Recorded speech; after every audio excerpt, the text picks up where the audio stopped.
Tout le monde, 5 petites minutes avant d'aller au boulot, autant pour vous que pour moi. En une phrase, Rabbi Nachman, c'est quoi? Donc Rabbi Nachman, c'est le tzaddik Yesod Olam, ça veut dire le tzaddik qui est la base de tout le monde. C'est ce que lui-même il a dit, c'est ce qui est rapporté dans les Sfarim. Maintenant, j'aimerais vous faire quelques petites introductions que la plupart des gens ne connaissent pas. Ensuite, vous pourrez cogiter, méditer sur ces sources, vérifier les sources et Baruch Hashem, vous verrez à quel point la lumière du tzaddik elle est grande. Donc tout d'abord, je vais commencer par ce que le Zohar HaKadosh nous dit. Le Zohar HaKadosh nous dit, d'une manière générale, sans rentrer dans le détail, qu'il y a certaines fautes qui ne peuvent pas être réparées. D'accord? Pourtant, Rabbi Shimon Bar Yochai, c'est lui qui s'est porté garant du Ham Israël. Il a dit que grâce à lui, la Torah ne serait pas oubliée d'Israël. Donc c'est quelque chose à prendre en compte que Rabbi Shimon, c'est le garant du Ham Israël. Mais si le garant lui-même nous dit qu'il y a certaines fautes qui sont inlavables, on ne peut pas les laver, donc on a un gros problème, parce que si le garant il n'est pas capable entre guillemets de payer la dette, alors là on a vraiment dans le baba. Alors Rabbi Nachman nous enseigne, il nous dit c'est vrai, le Zohar HaKadosh nous dit que c'est pas possible de réparer certaines fautes, mais lui nous apporte un tikkun qui s'appelle le tikkun HaKlali. Maintenant, si on sait lire le Zohar, Rabbi Nachman nous enseigne effectivement, il n'est pas marqué qu'il est impossible de réparer certaines fautes, mais plutôt c'est marqué par allusion et on trouve le code secret dans le Zohar. Maintenant, il y a plusieurs tzadikim, et ça, ça fera plaisir à tous les Marocains, les Sfaradim et autres. Il y a eu deux tzadikim, un qui était je crois en Europe et un qui était au Maroc justement, qui ont révélé 7 des 10 psaumes du Tikkun HaKlali, d'accord? Les 10 psaumes du Tikkun HaKlali qui sont la réparation pour l'alliance et la réparation générale de toutes les fautes, y compris la faute qui n'était pas réparable mentionnée dans le Zohar, d'accord? Donc le Tikkun HaKlali, il y a eu un tzaddik au Maroc qui a révélé 7 ou 8 psaumes et il est décédé juste avant d'avoir réussi à les révéler tous. Il n'a pas eu ce scoop. En Europe, la même chose, il y avait un tzaddik qui avait révélé 6 psaumes et après il est décédé avant d'avoir révélé. Maintenant, une petite histoire qui est rapportée que Rabbi Nachman nous enseigne, c'est dans les Sipurim Ma'asiot. Je vous la raconte rapidement. Donc un jour, il y avait une araignée, d'accord, et une mouche qui était sur un livre. Et il y avait un monarque, un roi, qui regardait cette araignée et cette mouche, et il voyait que à chaque fois la mouche, elle se sauvait de l'araignée, et l'araignée venait pour pouvoir la manger. Et à chaque fois que l'araignée était près de manger la mouche, il y avait une page du livre qui se levait inompément toute seule comme ça et qui protégeait la mouche, d'accord? Donc ça, c'était assez impressionnant et c'est arrivé une fois, deux fois, trois fois. À chaque fois que l'araignée venait pour manger la mouche, il y a une page qui venait, elle faisait obstacle à l'araignée et puis elle protégeait tout simplement la mouche. Ensuite, l'araignée faisait semblant qu'elle était plus intéressée par la mouche, elle repartait, la page revenait à son état original, et ensuite, rebelote, l'histoire recommençait. Et ce roi-là, il a vu ça, il était assez intrigué, il a dit c'est sûr qu'il doit y avoir quelque chose de spécial dans cette histoire. Maintenant, quel livre c'était? C'était pas n'importe quel livre, c'était le livre avec toutes les manières de tous les peuples. Il était en train de regarder une comédie dans son palais, et le comédien, il interprétait toutes les choses drôles de tous les peuples, d'Ishmaël, des Arabes, de Esav, des Hindous, des Juifs, de tous les peuples, des Français, des Anglais, etc. etc. Donc c'était quand même quelque chose d'assez spécial. Et tout d'un coup, donc lui il était sur ce livre-là, et c'était le livre justement où est-ce qu'il y avait le script, ou bien plutôt tous les minhagim, tous les coutumes de chaque peuple, parlant de cela. Parlant des Français, des Anglais, de chaque peuple selon ses coutumes et les blagues qui pouvaient être associées avec chaque peuple. Et donc il a trouvé que ce petit manège-là avec l'araignée et la mouche était un peu intéressant. Il a dit waouh, c'est spécial. Donc du coup il s'est endormi sur le livre comme ça. Et puis il a dit il a commencé à rêver. Et tout d'un coup il a rêvé que lui il était dans un endroit, dans une plaine, d'accord. Il avait un petit diamant dans la main. Et puis tout d'un coup il a vu des dizaines de milliers de personnes sortir de ce diamant et ils étaient devant lui comme ça face à lui. Alors ensuite il a jeté le diamant et lui c'était dans le rêve le roi, et tous ces gens là ils sont venus et ils ont pris son portrait, parce qu'à l'époque tous les rois ils avaient une effigie, c'est-à-dire un portrait derrière eux.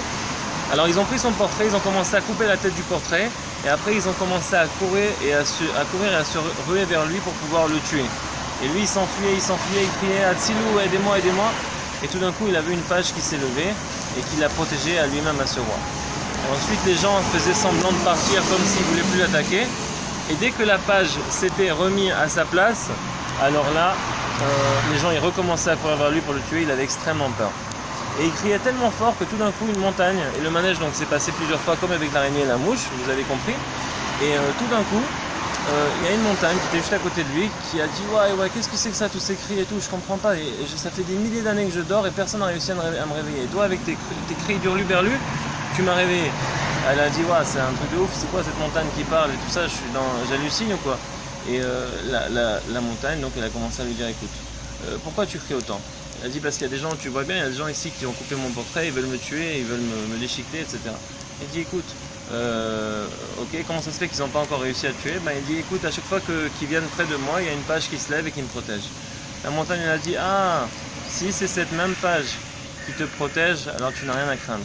Parce que sache une chose, moi aussi, je suis entouré de 1000 montagnes et dans ces montagnes-là, il y a des gens qui font la fête. Et pourquoi ils font la fête? Parce que chaque petit groupuscule autour de moi, autour de cette montagne, sache qu'il a un stratagème pour pouvoir monter sur moi et pour pouvoir me vaincre.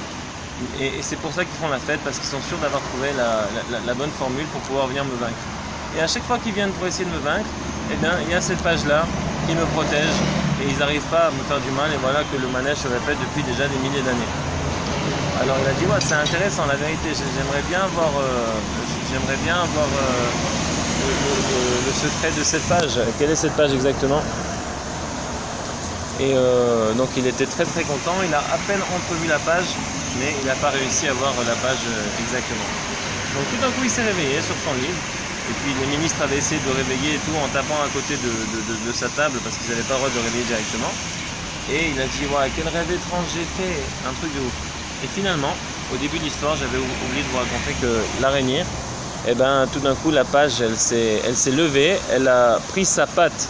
Donc l'araignée elle était dans les airs comme ça, au milieu de la page, et ensuite elle s'est refermée de l'autre côté, puis l'araignée a disparu sous la page, et on n'a plus entendu parler d'elle. Et pour la mouche, on ne vous raconte pas ce qui s'est passé avec elle.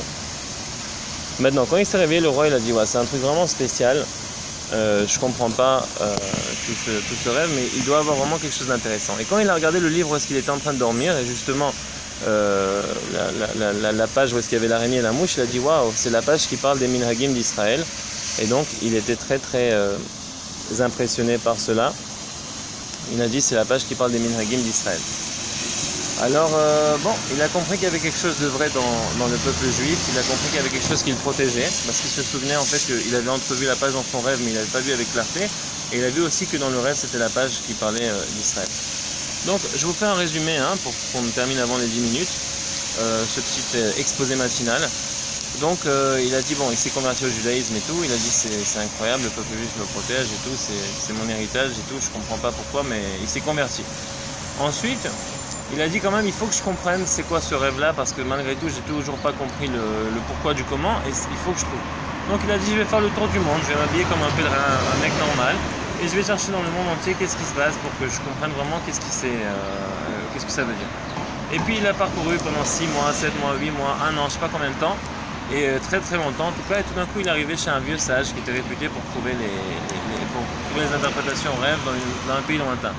Il a raconté son rêve au sage, le sage il a dit écoute, moi je peux pas te dire qu'est-ce que ça veut dire ce rêve-là parce que c'est un rêve très complexe, mais moi j'ai une genre de kétorette, une genre d'herbe, que si tu la fumes au jour opportun, et ce jour il est encore dans 6 mois, sache que tu pourras savoir exactement ce que tu veux savoir dans le domaine que tu recherches. Alors il a dit ok écoute, ça fait déjà 1 an que je cherche, donc là encore 6 mois c'est pas la fin du monde, je vais attendre. Donc il a séjourné chez lui, ensuite le moment arrivé, il a fumé de cette herbe au jour arrivé, et là on lui a révélé toute la signification de ce rêve-là. Il a vu que dans le ciel, Bashamaïm, c'était une Neshama très très importante, une Neshama très très grande, et puis cette Neshama-là, elle allait révéler quelque chose d'incroyable dans le monde. Donc quand cette Neshama allait descendre dans le monde, avant sa naissance, à lui, donc à ce roi-là, Hachem, il a dit écoute, cette Neshama elle doit descendre, est-ce qu'il y a quelqu'un qui a quelque chose à dire contre elle, une objection? Parce qu'Hachem il demande toujours aux Neshamot, on est toujours interreliés. Alors personne n'a rien dit parce que c'était un grand sadique, et tout d'un coup il y a une personne qui est venue et qui s'est interjectée. Il a dit Ribono Shel Olam, maître du monde, sache que si cette Neshama elle descend dans le monde, moi j'ai plus de travail. Il lui a dit, ah oui, c'est vrai, c'était qui? C'était le Samer même, l'ange de la mort. Il a dit, oui, si elle descend ici, j'aurai plus de travail, elle va tout réparer, moi j'ai plus de travail. Ben, Hachem, il a dit, tu sais quoi, elle doit descendre, t'as pas le choix, mais si tu veux, je te permets de trouver un stratagème pour pouvoir faire que tu aurais toujours le travail, mais elle doit descendre. Ok? J'avais oublié de dire que ce roi-là, c'était un roi qui avait conquis énormément de guerres et tout, qui avait eu énormément d'Atzlacha, il avait conquis des terrains, des guerres, des pays, et c'était un roi très fort et spécial. Et donc on attend, comme ça une demi-heure, une heure, en temps céleste. Et après ils disent bon, c'est ce qui se passe là, il doit descendre, et l'autre il n'est toujours pas revenu pour nous dire c'est quoi son stratagème, et non, elle doit descendre. Alors ils sont partis chercher, après l'ange de la mort il est revenu, il a dit désolé pour mon retard, simplement il fallait que je trouve un truc, et là Baruch Hashem il est venu en ricanant, il a dit j'ai trouvé la chose qu'il me faut, désolé on a dépassé les 10 minutes mais bon c'est bon, on a presque fini, il dit j'ai trouvé la chose qu'il me faut, et voilà, et il est venu avec un vieillard qui avait un chapeau comme ça, tu vois, un vieillard qui avait l'air d'un rabbin, et il a dit ah c'est bon, maintenant que j'ai ce vieillard, alors cette Neshama elle peut descendre, et j'aurai toujours du travail dans ce monde. Voilà, telles étaient les paroles de l'ange de la mort. Bon, Hachem il a dit écoute, t'as trouvé ton truc, c'est bon, maintenant elle doit descendre. Il est descendu et c'était la Neshama de ce roi-là. Donc Rabbi Nachman nous enseigne par là que ce roi-là c'était lui-même. Ce grand sadique c'était lui-même, qui est Rosh Chodesh Nissan, Rosh Shana la Melachim, qui a conquis des guerres de ouf, qui a réussi à vaincre des Yetzirah que personne n'avait jamais vaincu dans le passé. Ça je vous conseille de vous procurer, de lire en français le livre Rabbeinu, qui est un livre excellent en français qui vous parle en détail de toute la vie de Rabbi Nachman, y compris de cette histoire. Et donc Rabbi Nachman il a révélé des trucs de ouf, y compris le Tikkun HaKlali qui était la réparation pour les fautes qui étaient même irréparables selon tous les tzadikim et Rabbi Shimon Bar Yochai.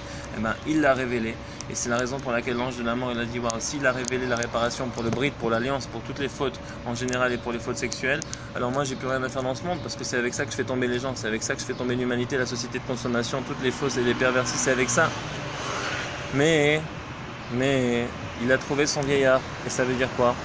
Il a trouvé des rabbins qui même jusqu'à aujourd'hui vont être controversés sur Rabbi Nachman.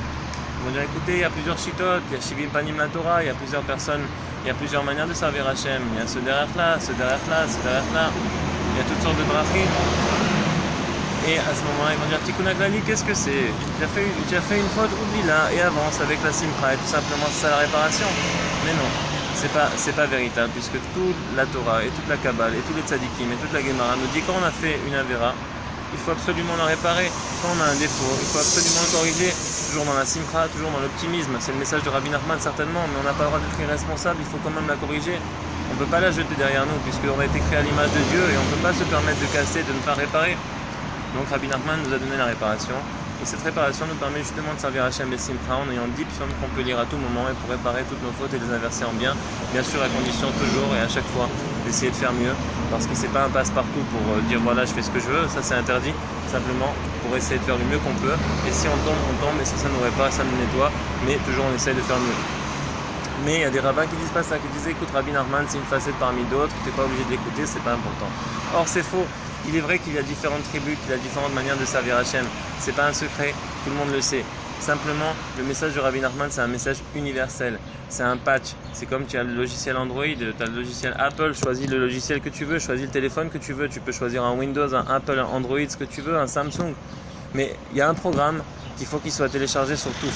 Autant sur l'ordinateur, autant sur le Apple, sur le iPhone, autant sur le Samsung, c'est ton antivirus, c'est Rabbi Nachman, son message et le Tikkun HaKlali qui viennent s'ajouter, qui viennent paraphraser n'importe quel message qu'on peut suivre en général, n'importe quelle voix qu'on peut suivre en général. Et voilà, c'est ce que je voulais transmettre ce matin. J'avais prévu 5 minutes, j'avais prévu 10 minutes, là on est à 14 minutes.